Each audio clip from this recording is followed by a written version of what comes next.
animators and artists. Today's panel discussion focuses on the current state of recruitment, talent development, and the availability of remote work in the animation industry. Joining us for this panel are Alison Mann, talent manager and co-president at Fourth Wall Animation Production, Brooke Keesling, head of animation talent development at Bento Entertainment, and Ellen Sue, head of artistic recruiting at Titmouse. So let's start by getting introductions out of the way.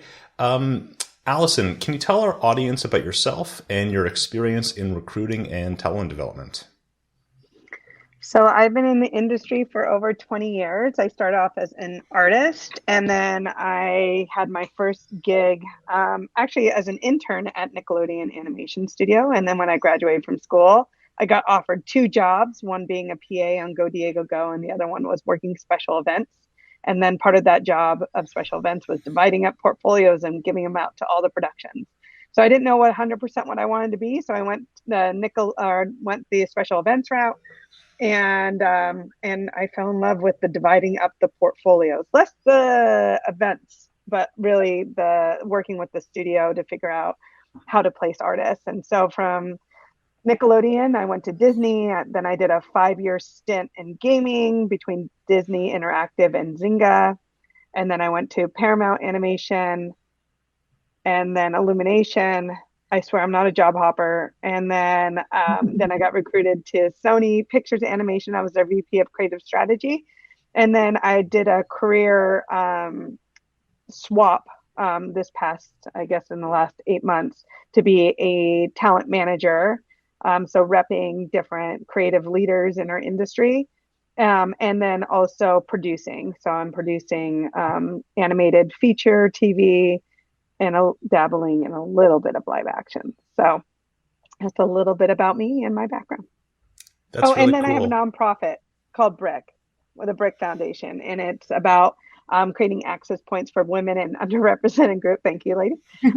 That want to excel in creative leadership. And we've formed the first ever apprentice program that will be federally recognized by the state of California. And really giving opportunities for kiddos into our industry, and our very privileged industry. So breaking down barriers and creating access is kind of the name of our game. That's awesome. So freaking awesome. Yeah. Ellen, can you tell us a little bit about what you do? So I've had a winding path in animation, but it sounds like both these wonderful women are in similar boats. So I started out with a promising career in 3D animation. I'd graduated with the Pixar internship, good student film under my belt. But shortly after graduating, I realized that being a technical 3D artist was not for me.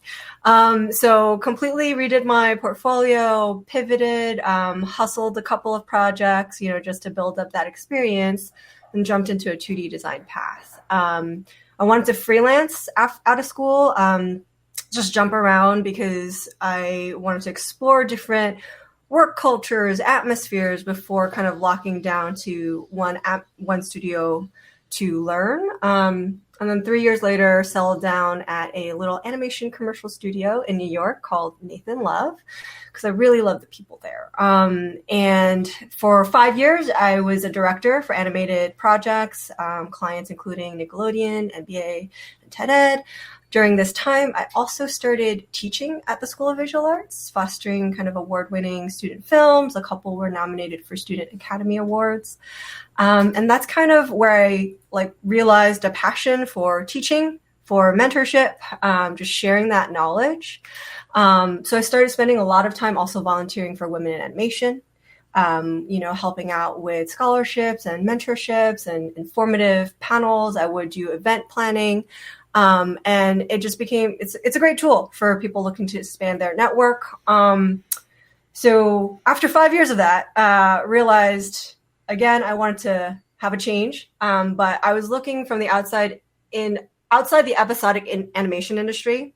And I had no idea how my experience kind of fits into that pipeline, or, what I'd be truly interested in doing just yet. I think there's a difference between being able to do a job and then really being passionate about doing that job. Learned my lesson with the 3D stuff. So then that recruiter job posting came up for Titmouse, and I knew I had lots of transferable skills. So again, pivot and landed the position. They didn't really have a big system built out when I joined.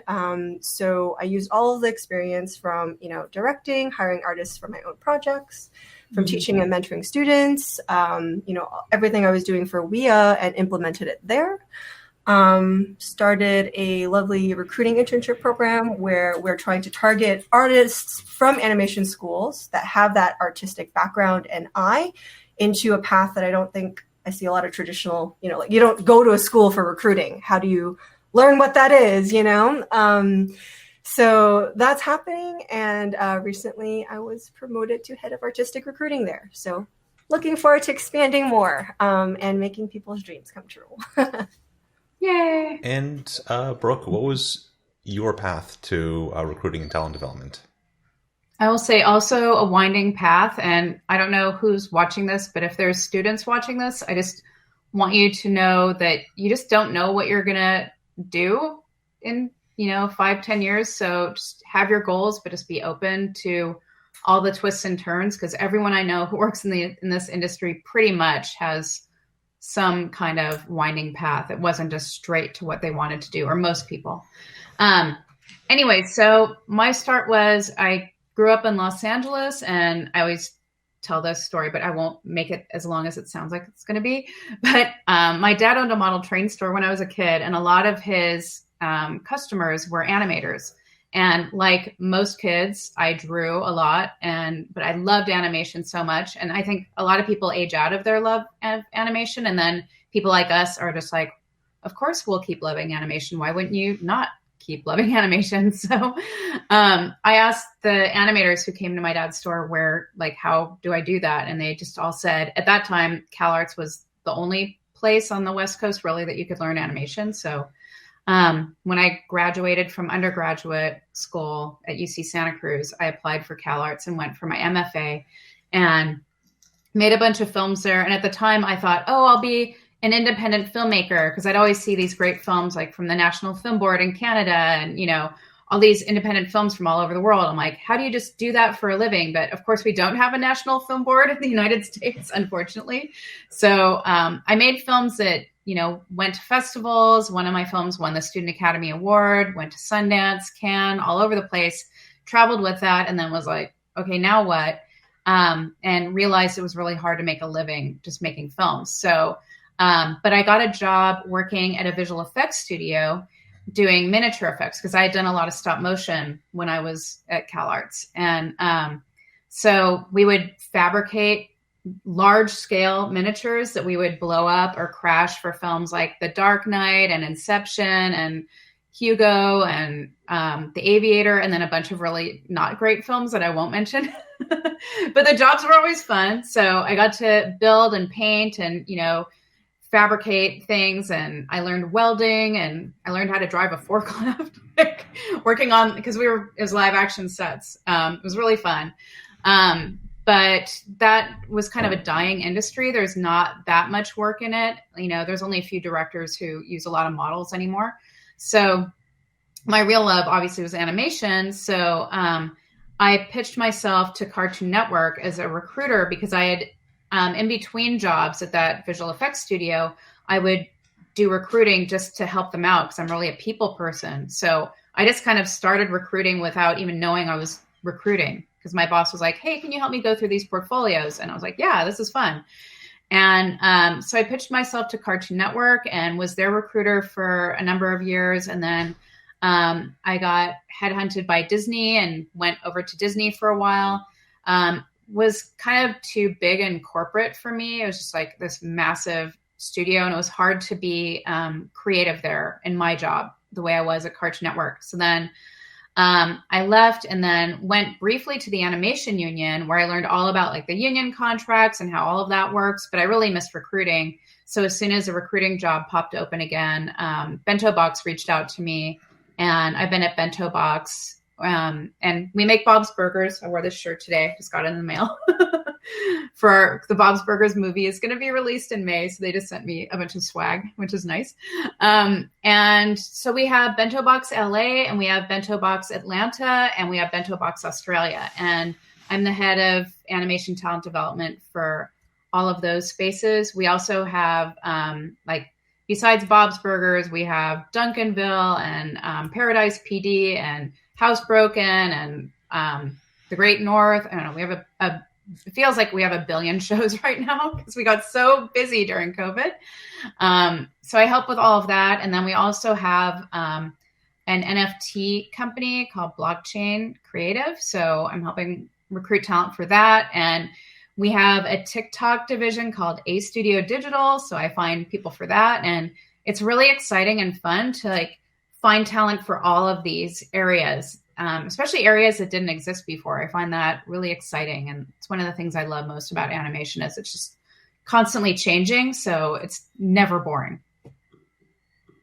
So before we get into today's big topic, I wanted to ask you all a question. Starting with Brooke, what is something that artists new to industry might not know about recruiting and talent development? That they need to put their email on their portfolio. Right?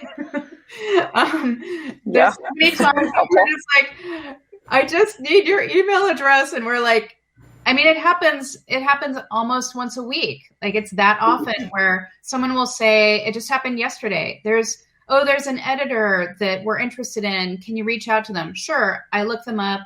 They have a LinkedIn. Their LinkedIn doesn't accept messages. They have a Twitter. Their Twitter doesn't accept messages. They don't have a portfolio that I can find anywhere. I'm just like, please help me to hire you. So that's my number one thing is just make sure you're very easy to contact. And I don't really love those forms on your website that say contact me and I have to fill out a thing. Just have your email address there. If you want us to hire you, just make it easier for us. So that's my number one. I'm not going to take the others that we discussed before this panel started. I'll let Alison do that one.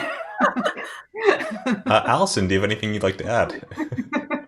Wait, is this just for people starting out?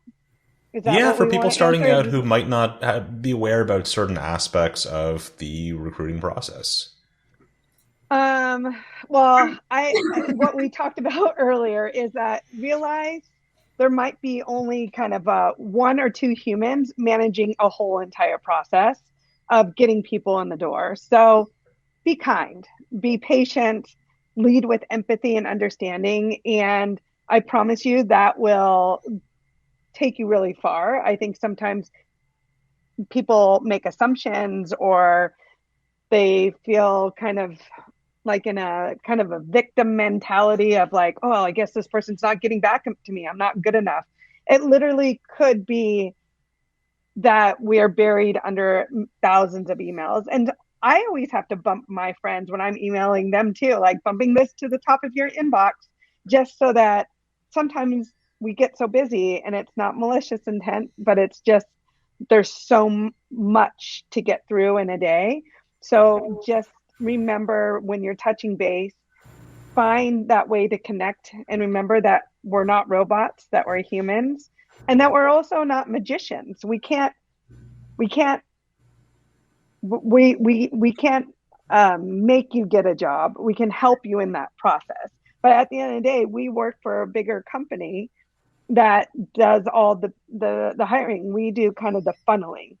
And so to Brooke's point earlier, the more that you can help us figure out how to contact you, the nicer you are in connecting with us, like you'll be on the forefront of our minds. And then also, I think the other thing to the social media point is there are times we do check social media and like consistency in your brand and how you want to be seen and represented. So when I'm talking to the talent I rep, it's always about brand and brand management and like, how do you see yourself on your site or in your portfolio? All of it should be exactly the same. Think of yourself like a business. So, I always talk about how Microsoft or Apple started in a garage. They had to start somewhere. And then as they built up their business, they were able to kind of branch off and explore different things. When you're getting out of school or whatever you're doing, even if you're pivoting a career, it's all about focusing your brand. And then that way people can understand where that you might fit. But if you're all over the map with what you want to do, which I know is really enticing because the world is 100% your oyster, it can be very overwhelming for us in figuring out where to place you. So you need to be the driver of, this is what I want to do now, and then be open to your journey. As you've heard from Brooke, myself, and Ellen, it's been kind of this zigzag to where we are. And I think we're a bunch of yes and people. So being open to the journey, open to the opportunities.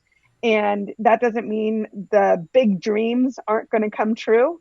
But if you kind of close doors and you're very, or you're not focused, those doors might become a little wobbly. So lead with all of those things. All right, on to you, Alan.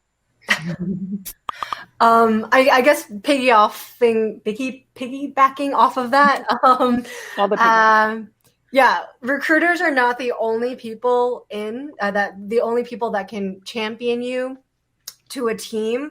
So my advice to my students, my mentees, is always to kind of connect and network with people other than recruiters.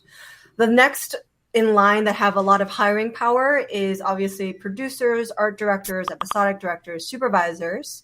Those people can sometimes also be difficult to reach. I mean, I don't know a single episodic director or art director right now that isn't like in crunch mode and like super busy. So it might be a timing thing to kind of grab their attention.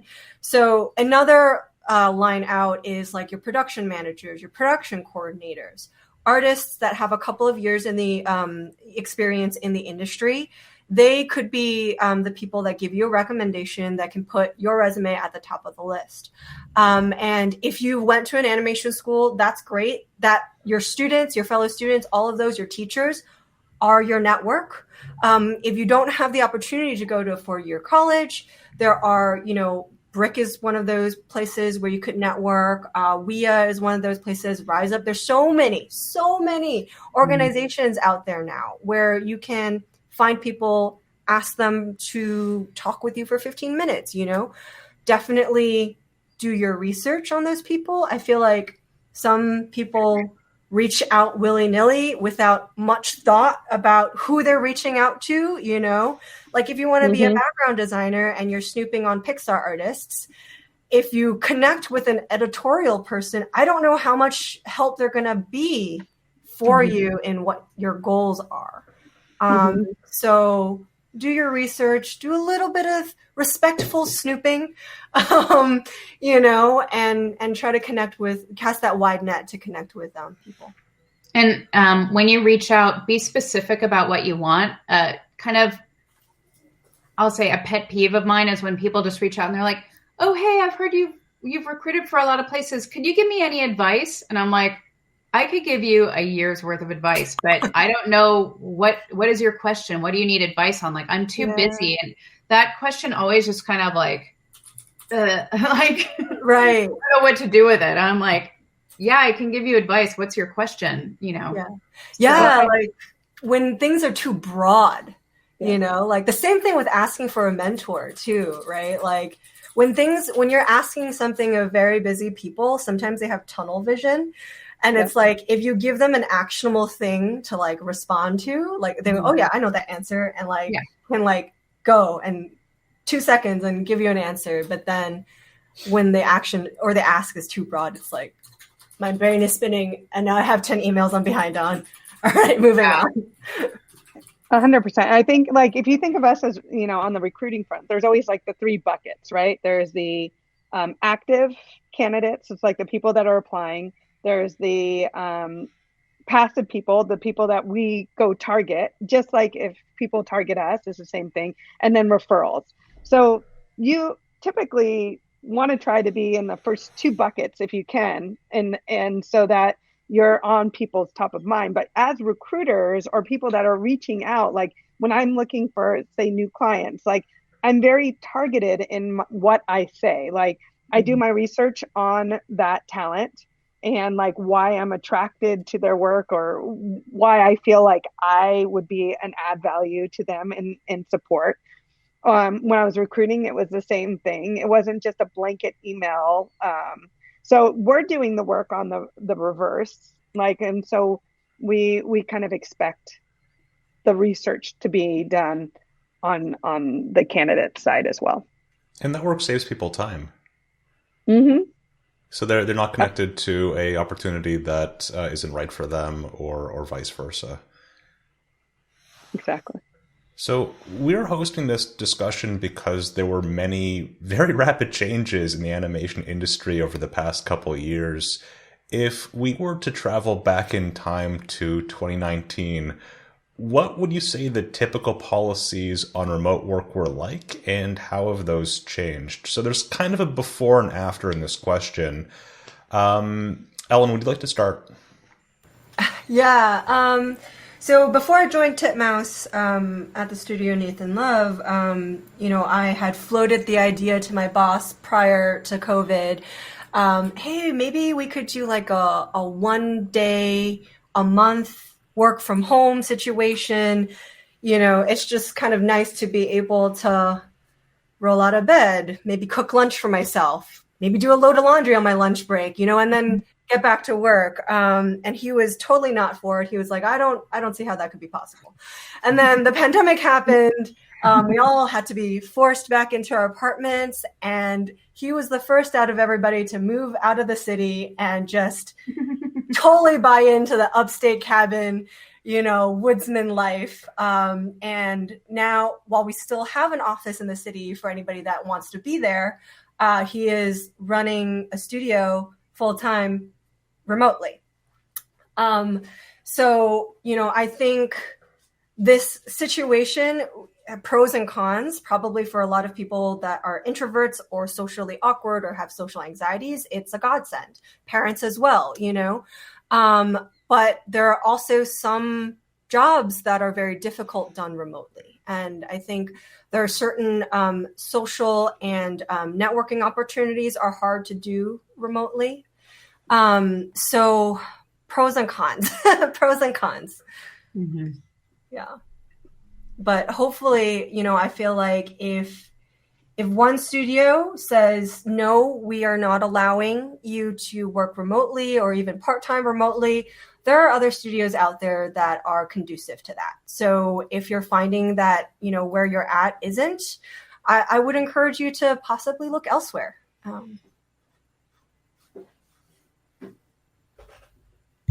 Brooke, do you have any thoughts about the before and after, pre-pandemic, post-pandemic with remote work? Yeah, I agree with everything that's been said. And I would also say that I think for us, it's going to be kind of case-by-case basis. We have, like I said, we have studios in Atlanta, LA, and Australia. And we have artists that when they are on a break in one, they're doing work for another. So we were already doing that even before the pandemic. But there's some of our productions and some of our people that, they need to be in-house when we go back. I think that we'll really want the production teams to be in-house more than not, but there might be a way of doing a hybrid. We're looking into that for people.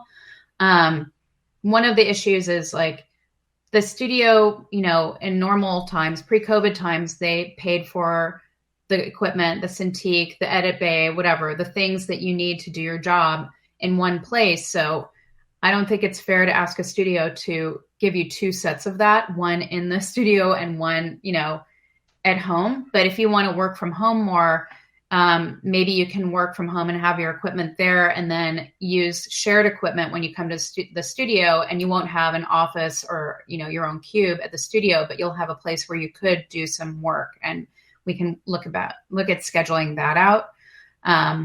But for us recruiters, like, I don't know, I've always done a lot of work from home, and, we travel a lot. So I've always worked a lot from hotel rooms. So it was really easy to just pick up my computer on March 13th in 2020 and just, okay, I'm just going to go home and see, if this 2-week pandemic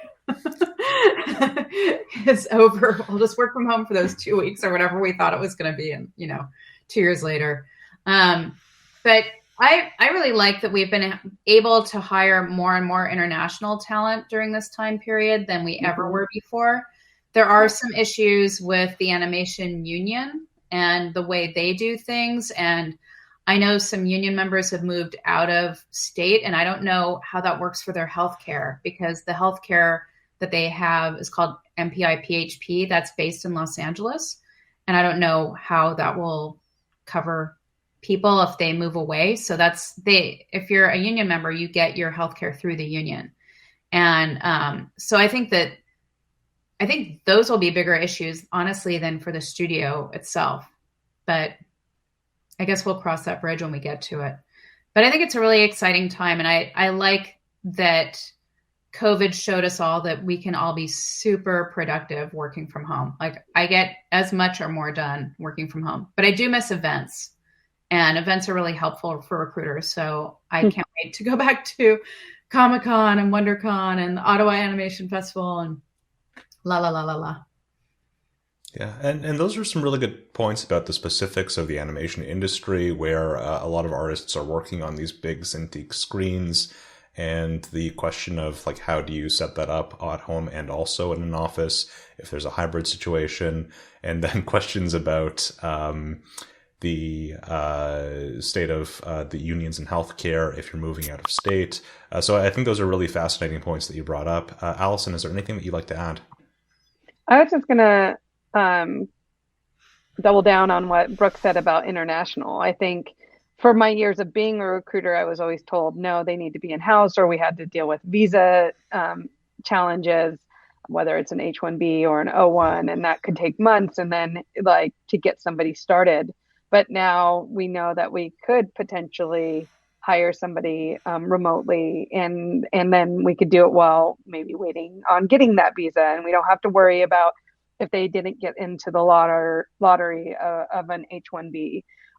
So to me, I think it really opens up the talent that we use and how we might be able to set up productions in other places and different hubs. And I think it brought us closer together. But on the flip, I think I'm one who feeds off of in person and understanding body languages, and there's certain things that are lost in translation. So I think some sort of hybrid model would be nice. But there was another panel at the BRIC Summit that talked about kind of what, the new workforce will look like. And they were talking about how long it takes to form habits. And while we immediately shut down, and I know for myself, the mental of shutting down and pivoting all online, and like the stress, I don't know if anybody remembers that stress. Like, we don't want that to happen again to our workforce. So whatever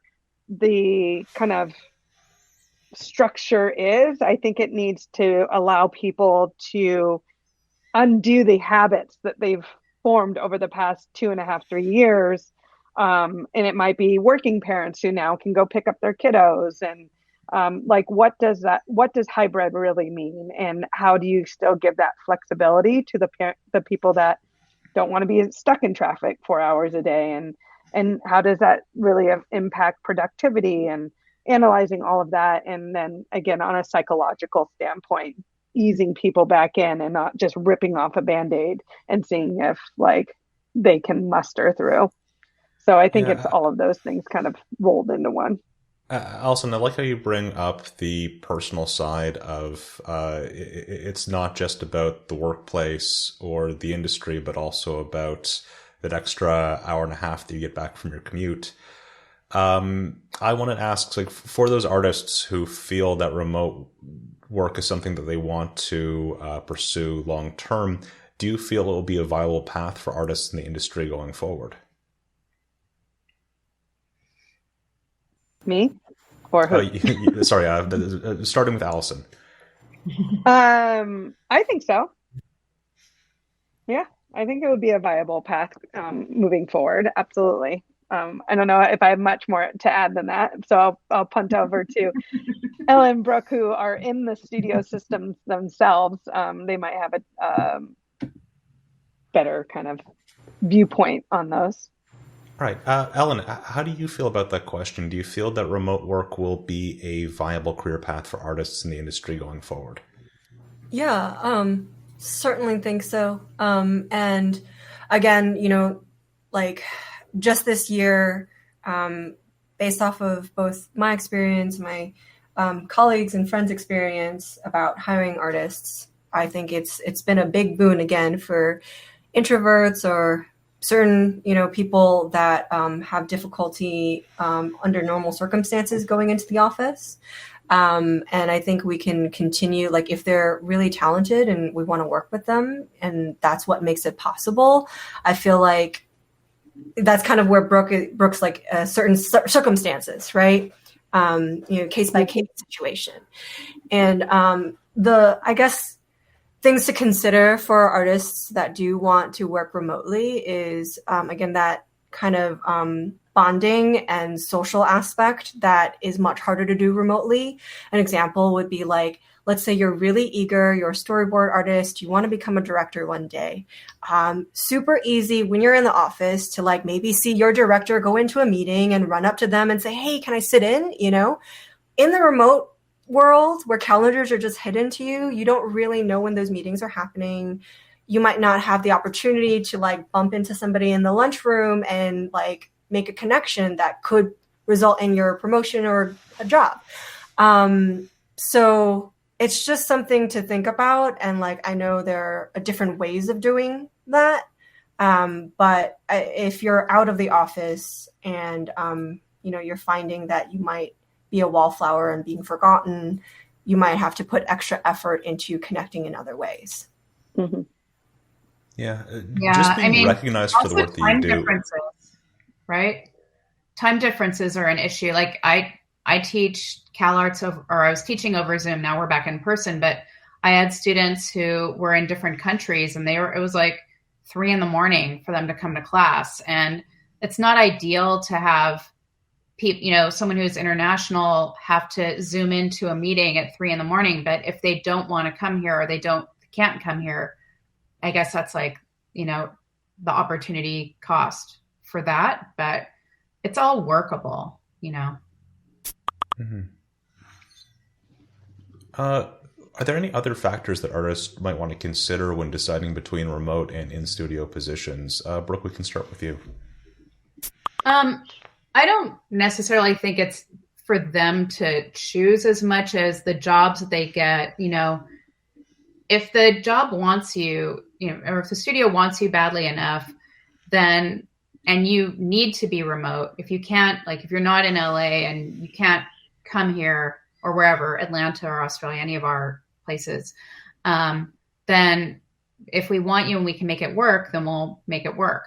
But if if you're an artist and you just only want to work remote and say you're in, you know, Detroit, Michigan, then you can send out your information to studios, connect with recruiters, do all the things Ellen was saying, like join Women in Animation and ASIFA and Rise Up and like all of the organizations. So you're networking with people and just put it out there. You know, you might get more freelance, which could be okay. I think, I don't know what it's going to look like when we're done with this. I don't know, because I've known people like long before COVID who are just like, I can't live in LA, but I'm established well enough that if I move away, like I've had friends who've moved to Vermont, or I have a friend who lives in New Jersey who like, they just don't want to live in LA, and that's fine. But they have a good enough reputation for, you know, their work ethic, turning in their assignments on time. They don't feel they need to be in the social aspect of the studio. So they've been able to make it work. But then I also know a few people who moved away who didn't really keep up their relationships. And as soon as, you know, the jobs that they had that kind of were attached to the relationships that they had kind of died down, they had a hard time getting in with kind of the new batch of show creators, or, you know, and they may say that it's ageism, but I would say that it's more that they just didn't keep networking with people. I don't think it's really ageism. I think it's that they don't have the connections, you know, that they need to have to keep working. You have to kind of stay fresh all the time. And, you know. know all the new players, which to me is really fun, but it'd be hard to do out of state or out of the country. Yeah, But if I your think work the common is good thread. enough, you do it. I think the common thread between what you said and what Alan has said is that there's definitely a human element to getting recruited, getting hired, finding jobs. It might not always be fair, but it is just a reality that someone needs to see you and recognize you if you're going to get opportunities. Yeah, it takes Alison, work. Yeah. Alison, was there anything that you wanted to add? I think from my years of experience, people aim for the big studios a lot, and there's plenty of smaller shops too around the world, and especially in the US, even commercial studios that are doing amazing work, like Golden Wolf or Scholar Studios or Buck. Like my friends just opened up a division here in Los Angeles for Untold Studios. They were founded in the UK. So look at all of these other places that might be doing music videos or commercials. Sometimes they do longer formatted, and they're always looking for people to pop in and out. So I think expanding your reach and really understanding all the opportunities and not just limiting yourself to the bigger studios to not only like keep you working, but to build up your portfolio. Could be a really great kind of career strategy as well. I think sometimes we limit ourselves. And so I think the more you can expand, the more opportunities will come your way. There's a good studio list on the Animation Guild's website. If you just look up Animation Guild studio list, you'll find it. And that's just for the union studios. And then what Alison's saying, like a lot of the smaller studios wouldn't be on there because they might not be signed with the guild, but that's at least a place to start. And then going to things like the Ottawa Animation Festival or Annecy or South by Southwest or the Glass Animation Festival, and just like getting some in-person time. I mean, it's so valuable. You know, it's, I always tell my students at CalArts, I'm like, you'll meet more recruiters and development execs if you take a trip to Canada in September than you will, even though they're all, you know, not all, but many of them are here in LA. It's so much easier to see them at the after party after the screening and just walk up to them and ask them a question or give them your business card than it is to, like, it'll be so hard to get on their calendars here. So going to those events, I think is a really good way of kind of getting your network going. And if you can't afford travel, because a lot of students might not be able to, they might be financially challenged in that way, then just finding other avenues to connect. And it might not be a recruiter. Going back to our initial conversation, finding at least one artist that you are inspired by and you want to talk about their careers. People love to talk about themselves. So just finding that human connection to it's just one foot after another. One connection will lead to the next connection. And again, if you lead with a place of curiosity and realizing everyone's human and they're here to support you, those doors will continue opening up. And consider volunteering at events, because if you don't, I didn't have money when I was at school, that's for sure. And I graduated with a crushing student loan.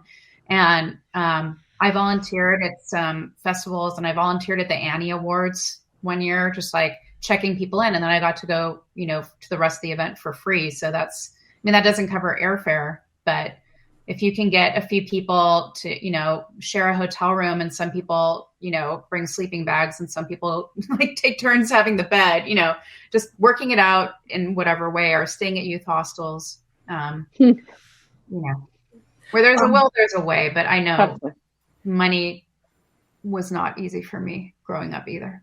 Samesies. Going back to what Brooke initially said too about, you know, some artists' trusted reputation and knowing that even though they're remote, they submit their work on time and they're communicative. I think that's something that's super important for remote artists, that if you say you want to be a remote artist, that communication and the reliability is so much more important. I've seen several artists that we've worked with before where their supervisors have said they're not trustworthy to do remote work. If we were back in the studio, I'd gladly hire them again. But remotely, they don't hand in their stuff in time. And so you kind of have to know what kind of worker you are. If you're in that remote situation, can you be responsible? Are you going to be MIA for half the day and not respond to frantic messages from your production or your supervisor? So that professionalism, I think, is a skill that some people haven't quite gotten yet, and is important for a successful remote career.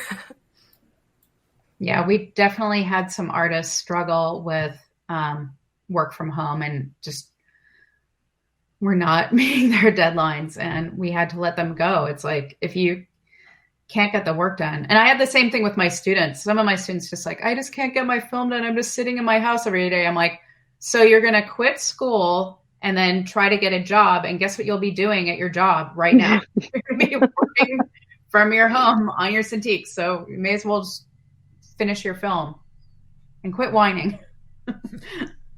But I mean, I get it. This has not been fun or easy for any of us, although I have liked a lot of things about working from home as well. I'm a people person. I'd rather be in the studio with people, but it's been nice, just like Ellen was saying, like doing a load of laundry during the day is like, it's heavenly. It's freed up my weekends. I get stuff done during the week that I didn't normally get, and I don't have to, my drive isn't far, but I'm not driving to events. I haven't been traveling. So just had more time at home. So with my hamburgers. We've got a few questions in the chat, and I think we touched on this a little bit, but Brooke, what would you say the toughest thing about recruitment during the pandemic was? The hardest thing, I think, was that there wasn't live action and sports kind of went away. So much work came into animation, which was awesome. But it's been hard to find talent because, all sorts of things that would have been live action to begin with. Like, I know a lot of commercials were going to be live action. We're pivoted to being made into animated commercials. So just finding the experienced talent.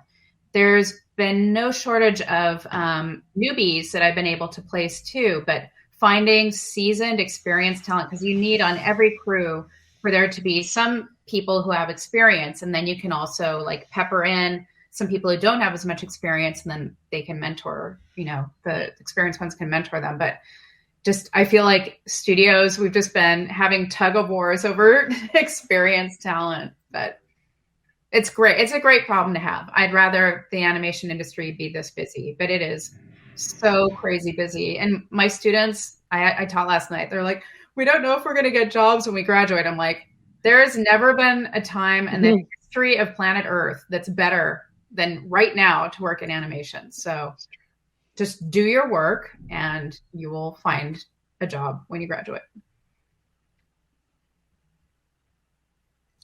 Ellen, I want to throw the question to you. What was the toughest thing about recruitment during the pandemic? I mean, I think that the volume, and yeah, the competition, Brooke was saying within the last 2 years, 60,000 applications or something, a crazy number like that. And I like hand in hand with that, is this new, which is great, but a new awareness of needing diverse leadership, and which was already rare before, and then coupled with a lot of green people, show creators being greenlit and getting their projects. You generally want to pair those people with experienced directors and artists or whatnot. And when you pair junior with junior, it could cause issues. But nonetheless, we move forward. And, I'm very happy to say that we've gotten a lot of, female, maybe first-time directors or supervising directors in since me joining Titmouse. And that's been very, very exciting for us. So a challenge, but I know they're out there, and I know they're hungry, and ready to give it all and prove themselves. So yeah, just a matter of finding those people. Yeah, and you want to set people up to succeed too, right? When you put someone in a position, you want to make sure that they have all the tools and colleagues who are well placed to help them. So it makes a lot of sense. Alison, was there anything that you wanted to add? Well, because I'm not recruiting anymore, like I can't add on that end, but I think the biggest challenge was, especially as a working parent and as a working mom, like having that balance. I think, women got hit the hardest. Working parents, I would say, working moms got hit the hardest during the pandemic, and a lot lost their jobs, including myself. And so I'm excited about all the energy towards the animation. But I think we have to remember kind of all of the different types of humans that make up, and to support everybody, no matter what stage they're at in their career, to make sure that they are set up for success and successful. Yeah. I So feel like this we've had would a be... lot of... Oops, sorry. Oh, sorry about that. I didn't mean to crosstalk. I was going to say that this wouldn't be a panel discussion about recruitment and talent development if I didn't ask you, do you have any general advice for artists when it comes to preparing portfolios, reels, and applications? And Ellen, let's start with you. Okay, I have an entire video on YouTube just for that. If you want to search Titmouse's YouTube channel, there's a Lightbox Expo talk. It's called Portfolio Advice from Titmouse Recruiter. And so, I mean, this advice is coming from Titmouse and how we're the kinds of artists we're hiring for. So it might not be the best advice for something like Pixar or something like that. But a quick tip for now, I would say LinkedIn, for example. Everyone should be utilizing LinkedIn. When we're searching and reaching out for artists, there's a way we use keywords, right?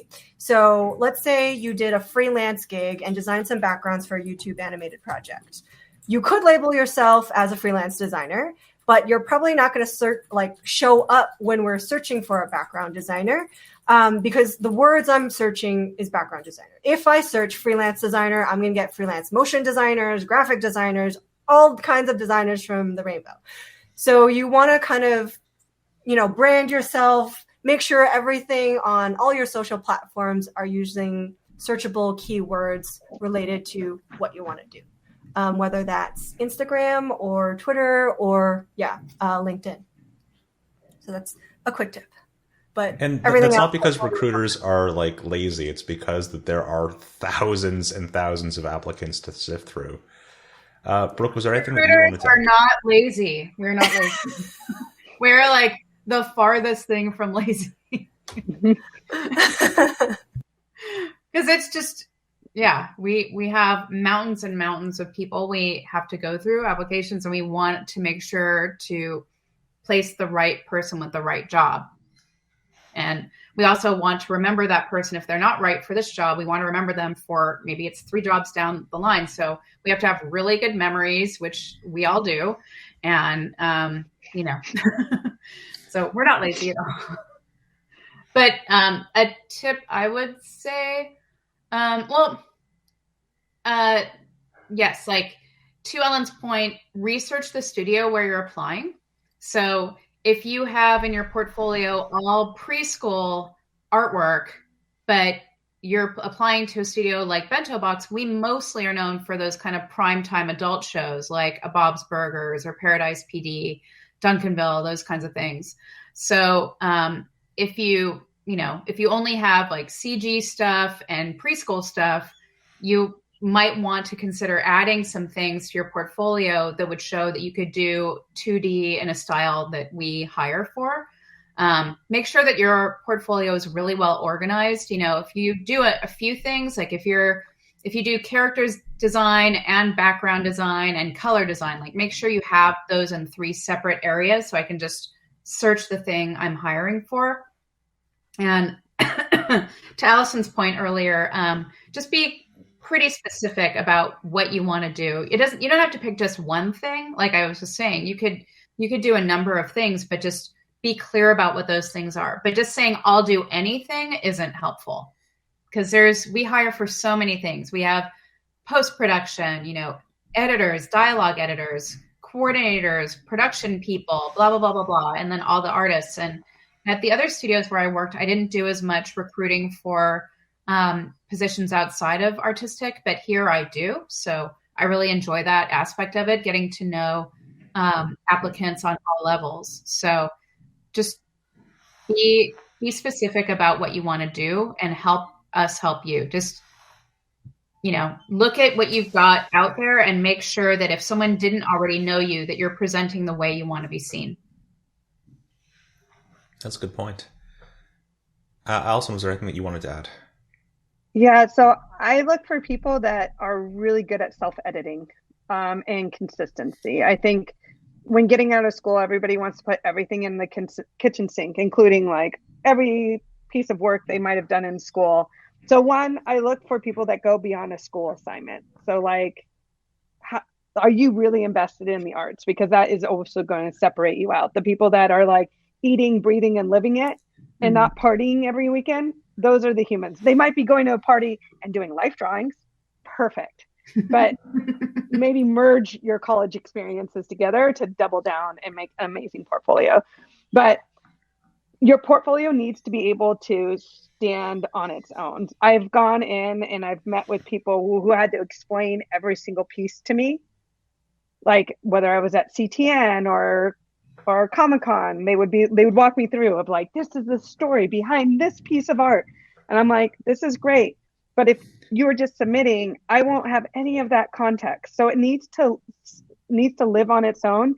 And it can't be like every piece of work, like just your best work. It doesn't need to be like how you've become the artist you are. I think some people put in like, here's where I was, like, again, we won't know that context. All we'll see is here's some really strong pieces. Here are some kind of weaker pieces. Which artist is this? Like, and who are they? So make sure that you are branding yourself, that you are looking at your work in a critical kind of standpoint to figure out which pieces best represent you.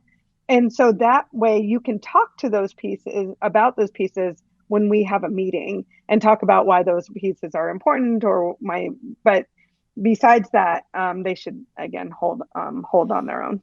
And I also want to say that your portfolio is like a living, breathing organism that you have to tend to once in a while. Yeah. So if you send any of us, your portfolio 9 months ago, and then you send it again now, there should be something fresh in there. There should be something new and different in there.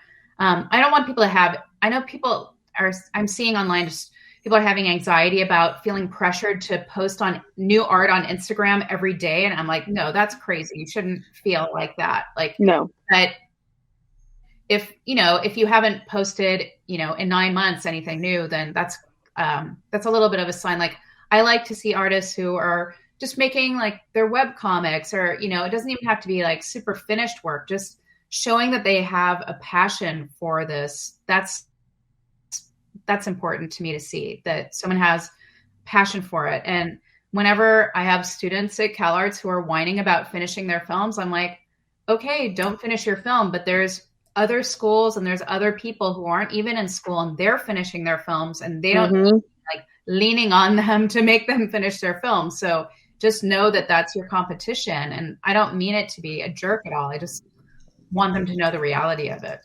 You're a keeper of your own destiny. It's up to you, not up to the recruiter, not up to the company. You're literally in control. So if there's something you don't want to do, that's totally fine. But that doesn't mean that you just automatically get a gig. You have to work at it. We all had to work to get to where we're all at, and it didn't happen overnight. So I think we look for the same.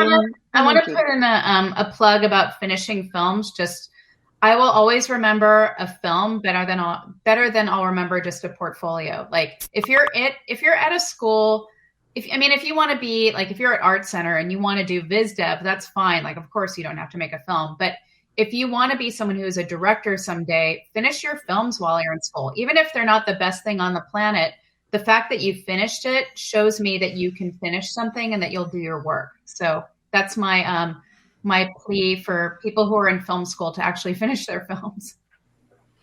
Yeah.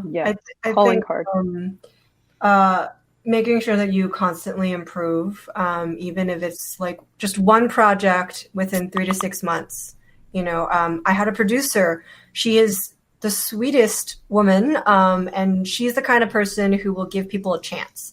If you're eager and you're really passionate, even if your skill's not quite there yet, she will go to bat for you, and then she gets into this interview with someone who hasn't been able to find a job for about 3 years out of school, but hasn't done anything since graduating to their portfolio, hasn't created new work, hasn't done practiced on anything to improve their skills. And, we do have really great memories. So if we remember your work from a year or your name from a year ago, we will expect some kind of growth.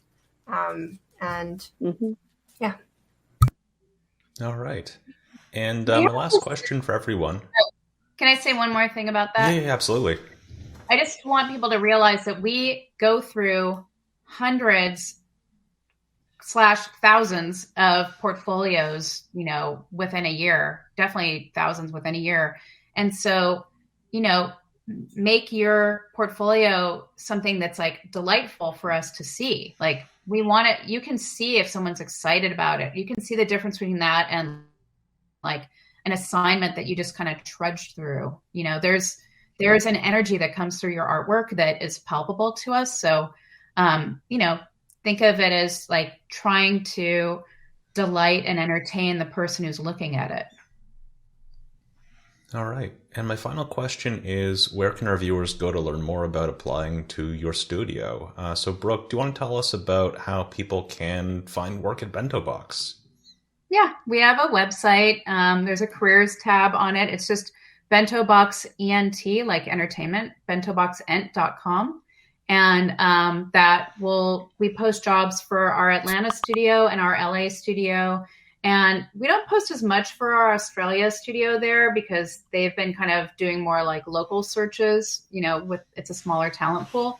But when we have jobs available that are more for like an international audience, we'll post them there too. And believe me, if you apply there, I will see it. You don't need to message me on LinkedIn to tell me that you applied there. That's redundant. Just apply there. But you can obviously check out our LinkedIn feed for when we do post new jobs. We always post them there too. And our Twitter.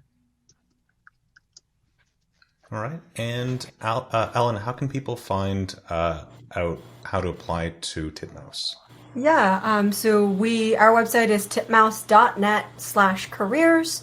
And I will usually, sometimes I get a little bogged down, but when I have the time, I try to make a point of like blasting out on social media, Twitter and LinkedIn. I might go into the WIA Discord or whatever and blast those job postings to let people know we're hiring. But generally, if there's a posting on titmouse.net/careers, we are hiring for it. Oh yeah, and WIA sends out job postings as well for us. So there's like, even if you're not on their Discord, if you're just a member, you'll get the blast. It gets once a week, and they always have the jobs in there too, with Titmouse and Bento. And Alison, where can people go to learn about fourth wall animation production? Well, if you're interested in representation, you can hit me up on LinkedIn or Twitter. Sometimes awesome. Instagram. I'll look up. Yeah. So thank you all three of you for joining us for today's discussion on recruitment, talent development, and remote work. I think we had a technical issue at the 52nd minute of this discussion, so I'm not sure how much of the end got broadcast, but I do have a recording of it. We're going to put it onto the website So at least we will have the text of that somewhere. And if you enjoyed today's discussion, I guess for the people who might be listening to my recording, you can follow our channel on Twitch at twitch.tv/toonboomanimation, or find our video at YouTube. Thank you so much, and be sure to tune in next time.